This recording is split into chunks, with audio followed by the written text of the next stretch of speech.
Kung wala ng communication, wala na kayong relasyon. Na-imagine mo na ba ang isang relasyon na walang pag-uusap na nangyayari?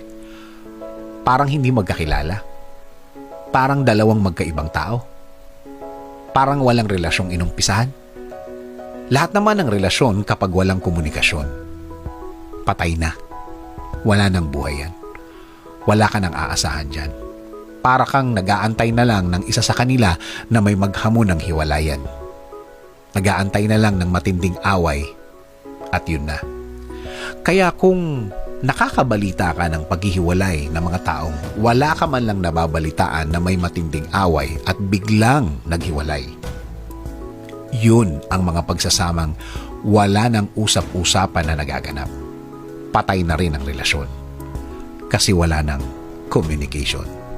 Naghiwalay sila dahil may naghamon na lang. Kung ine-expect mong mag-move on silang dalawa, wala nang moving on na mangyayari doon kasi sanay na silang hindi nag-uusap. Meaning, matagal na silang naka-move on at nabuhay na sila ng separate lives na sila ng matagal na.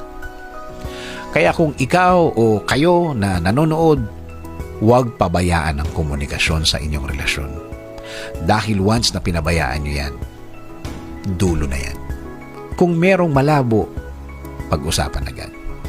Ilinaw agad para maging maayos at tahimik ang lahat. Kung may sign na hindi nyo na pinag-uusapan ang mga bagay-bagay, ibalik ang dati. Huwag ma-stress sa pag-aaway. Hayaan nyong dumaloy ang diskusyon sa inyo. Hayaan nyong minsan mag-away kayo. Pero huwag titigil hanggang hindi malinaw ang lahat. Huwag titigil hanggang maayos ang lahat. Huwag niyong patagalin ang hindi pag-uusap ng ilang araw, ilang linggo, buwan, o kaya taon. Huwag. Huwag kang papayag. Laging mag-umpisa ng pag-uusap sa kanya. Gawing normal. Gawin ang gawin hanggang masanay kayong dalawa na pinag-uusapan ang lahat. Maring sabihin mo, Dennis, ayaw talaga. Ako na ang magsasabi sa'yo. Pwede yan. Ibahin mo ang style. Ibahin mo ang settings kung saan siya kakausapin. Language of love lang yan, kapatid. Asawa mo yan. Mas kilala mo yan. Hanapin mo kung saan at kailan ang comfort zone ninyong dalawa. Doon kayo mag-meet, doon kayo mag-usap. Pero huwag mong kalimutan ang ipagdasal ang lahat. Humingi ng guidance, palagi sa Diyos. Humingi ng blessings niya. Hingin sa Kanya ang pagkakataon. Hingin sa Kanya ang tamang oportunidad. Hingin sa Kanya ang tamang tao na pwedeng makatulong sa stage na ito ng pagsasama niyo. Sabi nga sa Mark